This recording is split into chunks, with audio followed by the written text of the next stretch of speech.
Welcome, this is my final major project. I am Ben Shackleston and I'm going to be doing my project on light and movement in photography. For my movement piece, I will be doing the movement of water, which is where you turn your shutter speed all the way down so that your shutter is open for a long period of time, possibly 30 seconds, possibly it could be 250th of a second. This is pretty much so that you have the sort of time that you need to get the shutters open and the movement of the water, and then you can close the shutter. With this you need to have a tripod to make sure that everything is completely still, as if it is not still, that it'll just go completely blurry. So you will need a tripod, obviously a camera, so a DSLR, and that's about it. For my light piece of work, I will be doing a long exposure with a torch, a nice bright torch, where someone is sat down cross-legged, and I will go around them with the torch whilst the shutter is open. Obviously it'll be open for a long period of time, probably 30 seconds, 25 seconds possibly it'll be open for, and I will go around them loads and loads, making sure that there's lots of light trails all around them, and it'll hopefully look really, really good. Now, the reason I'm doing both of these things is because I really like doing it, but as well, it's because I'm going to try and combine them together. I'm going to try and put the lights with a guy, cut it out in Photoshop and stick it on top of the waterfall and hopefully make it look really, really good. So let's get into the camera settings. The settings you will need to use for the light photography: you will need to change your shutter speed, which is the one on the left, which is selected by the two little arrows. You will need to change that all the way down to 30, which is the one before bulb. So this is the one that will be open for the longest amount of time. Your aperture you will need to take all the way down to the lowest, which is about 4.5 on this camera. Sometimes you can get it down to 4. And your ISO, you will literally just click ISO and you will change it to 100, as mine is selected already. You will then also press this little timer button, and then you will put your, instead of it being on single shooting, you will change it to a 10-second timer, as you need to make sure that you can press the button, get away from it, make sure there's no shake in the camera, and then you are all set. So let's get into actually shooting this.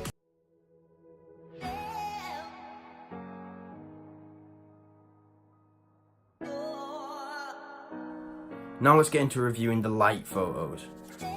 The third one that I did, I really enjoyed it because it looks really cool. 2205.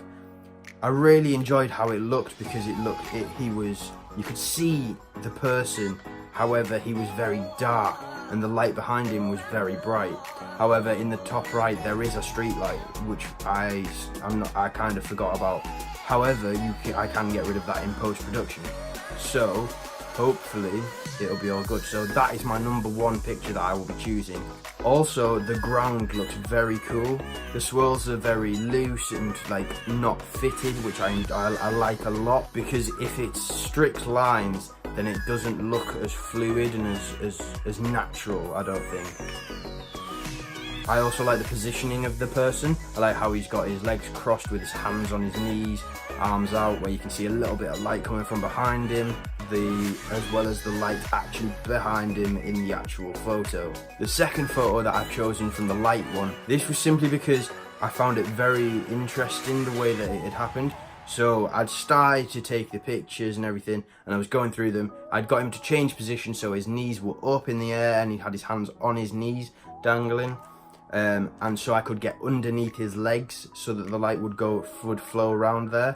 But as I was doing the top bit around his head, the light started to flicker and turn on and off, which I wasn't expecting. However, it did make for some good light in it, because it's got little trails of it going around his head, which I really, really like about it. So for the settings for the waterfall shots, you'll want to keep your ISO the same, as it'll be light where we are.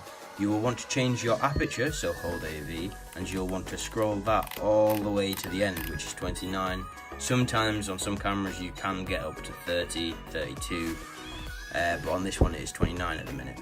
You will then want to change your shutter speed on the end all the way down to 0.3 or 0.5, depending on which you want. It will give two different effects really, and yeah, Both of them are very good. It's just your personal preference of which you prefer.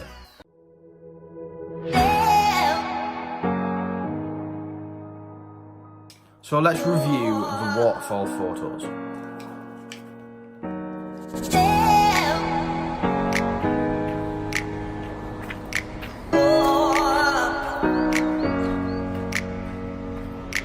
So as you can see on the screen, we're looking at this photo where the shutter speed was open for 1/5 of a second, which is hardly any time at all.